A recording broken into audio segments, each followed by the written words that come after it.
আওয়ামী লীগ আমলে আমরা হাট ডাকেছি, ধরেন মাছ বাজারের কথা বললাম, 6,000 টাকা 6 লাখ টাকা, এইবার ডাকেছি 8.5 লাখ টাকা, তাহলে 2.5 লাখ বেড়ে গেছে। যাদের কাছ থেকে নিয়েছি তারা এটা জোর করে নিয়েছে, কারণ আমরা নিতে হবে, নিয়েছি। মাছ বাজারে তাহলে খাজনা বেড়ে গেছে অটোমেটিক, ওরকম তরকারি বাজারে ওই রকম অবস্থা।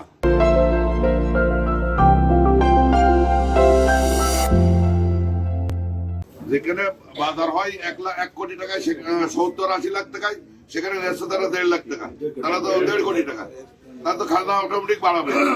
তাহলে এই সাধারণ মানুষ, সাধারণ ব্যবসারা খাজনার জন্যই সাধারণ বাইরে সাইডে মালটা আসছে না, কমে যাচ্ছে, বাজার ঘাটে নষ্ট হচ্ছে। আপনারা ইতিমধ্যে অবগত আছেন, আমাদের ঝিনাইদহে একটা বিশাল একটা গরুর হাট ছিল। সেই গরুর হাটে খাজনার কারণে আজকে সেই গরুর হাট ফাঁকা পড়ে আছে। এই আস্তে আস্তে খাজনা বাড়তে এমন একটা পরিবেশে চলে গেছে যে আস্তে আস্তে আমাদের মাছ বাজার এবং তরকারি বাজার ধ্বংসের দ্বার প্রান্তে পৌঁছায়। আমরা তার তীব্র প্রতিবাদ জানাচ্ছি ব্যবসায়ী সংগঠন। আমরা সব ব্যবসায়িকরা একত্রিত হয়ে বর্তমান যে খাজনা চাপ করেছে এর আমরা বিপক্ষে। আমাদের এই খাজনা দিলে আমাদের ব্যবসা করতে চরম ক্ষতি সম্মুখীন হতে হচ্ছে এবং ভবিষ্যতে আমাদের এই ব্যবসা টিকবে কিনা তার নিশ্চয়তা পাচ্ছি না। এর জন্য আমরা ব্যবসায়িকরা ঐক্যবদ্ধ হয়ে আমরা একটা নির্দিষ্ট পরিমাণ বা খাজনা আমাদের করুক, যাতে আমরা ব্যবসায়ীদের সে খাজনা দিয়ে এই ব্যবসাকে আমরা ধরে রাখতে পারি।